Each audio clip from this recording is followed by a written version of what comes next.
The Houston Rockets had one of the most interesting and controversial off-seasons of all teams in the NBA.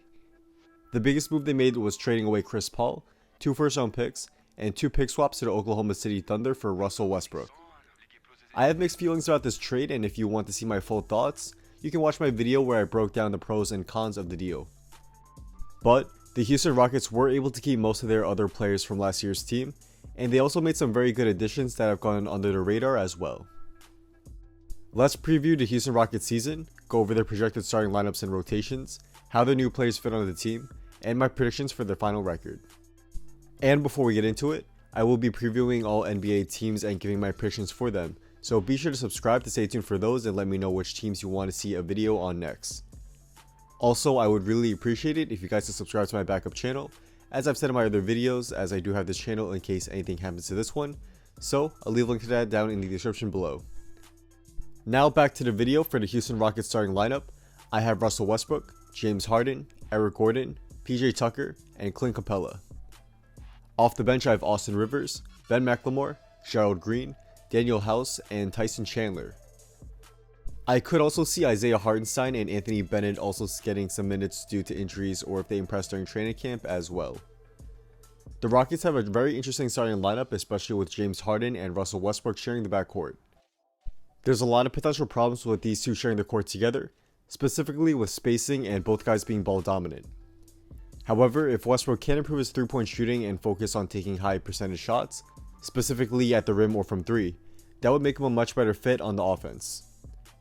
In addition, he will need to become a better off-ball cutter, and this will help him get easy baskets or take off some of the defensive attention away from Harden. He needs to also lower the amount of mid-range jump shots, and he needs to take on more of a distributor role for the Rockets.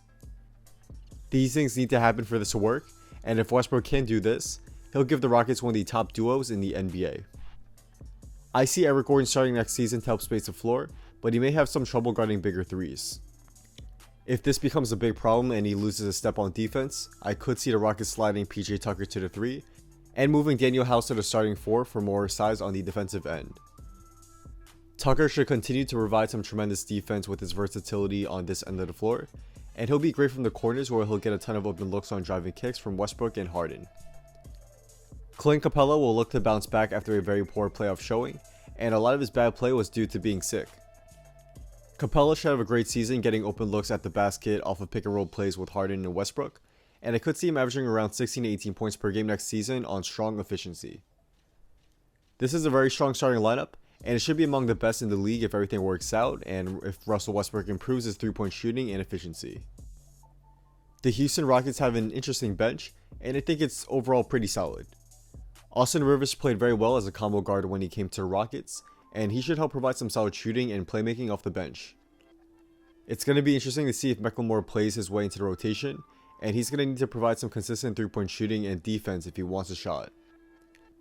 Gerald Green should continue to provide some 3-point shooting and spacing off the bench, and the same goes for House, who was a surprise for the Rockets last season.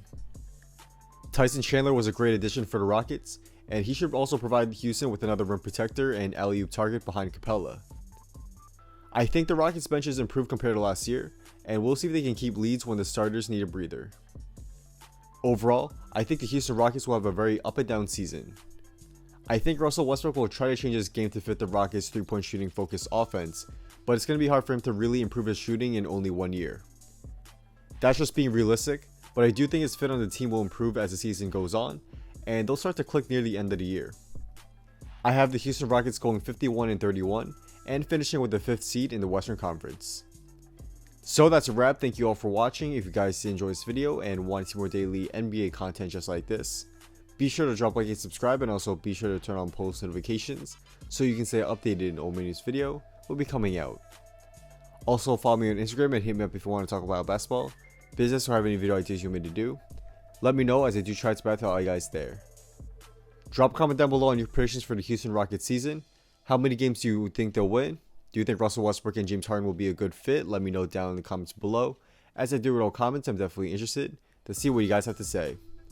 So with all that being said, once again, thank you all for watching, and hopefully I will see you guys soon for the next video. Peace.